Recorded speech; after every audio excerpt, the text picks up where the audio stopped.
Talking UNA cross country with first-year head coach Connor Callahan. His teams ran up in Memphis this past weekend at the Memphis Tiger Invitational. And Coach, you've been on the job a little over 3 weeks from practice to your first meet. Just what were your takeaways? Yeah, it's been a quick 3 weeks. I think we've kind of gone over that every time. It's just fast. This past weekend, being at Memphis, it's a night race. It's one of those that we're not used to that. We practice at 6 in the morning and we're running at 9:20 and 10 o'clock at night. So definitely different to be in that environment. Smaller team competition, so to say. I think about 15 teams or so, somewhere in that range. But for both the men and women to finish fifth, I thought was a good start to the season. It tells me that we have something we can work off of. I think I've told the team the women raced a little better than the men. Men get a little bit more excited. We got to learn to use that adrenaline in the right spot. So all in all, it was a good weekend. Chance to really work forward from there. Brian Bett was your top finisher on the men's side, a third-place finish for him. How big is that for him in his first ever collegiate race? That's huge. That's a huge start. You know, I think the guys see that, and it's one of those, oh, we train with that guy every day. We know what he's done.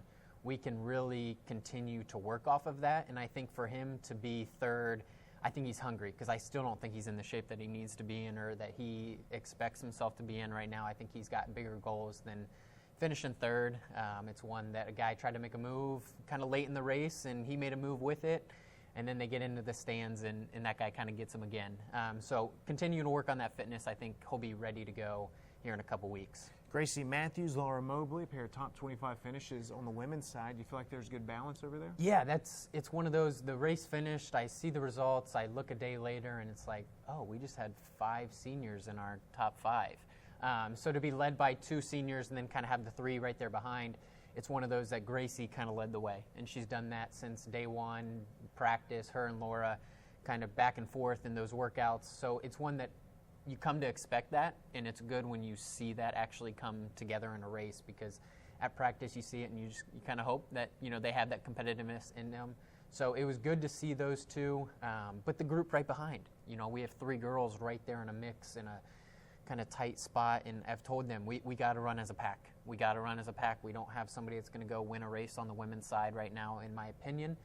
So if we can have Gracie and Laura kind of be those 1-2 for us, and then kind of that strong pack right behind, I think is going to be how we continue to have success. Coming up, first home meet of the year, the UNA Invitational down at McFarland Park on Saturday. First of all, fans that are planning on coming out, what do they need to know?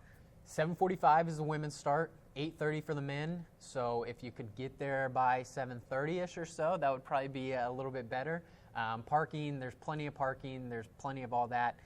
Spectator friendly for the most part in terms of the first bit of the course. Then you are going to have to run a little bit if you want to see some of the other stuff other than just the finish. So it's one, the weather looks to be good. There's a little bit of a puddle on the course right now. I think if the weather can kind of stay how it is, that'll kind of dry up a little bit.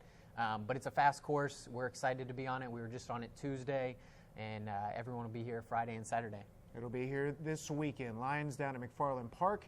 Hope to join us out there. If not, catch the full race recap on RoarLions.com. Coach, we appreciate the time. Best of luck in your first home meet. Thank you. Roar Lions.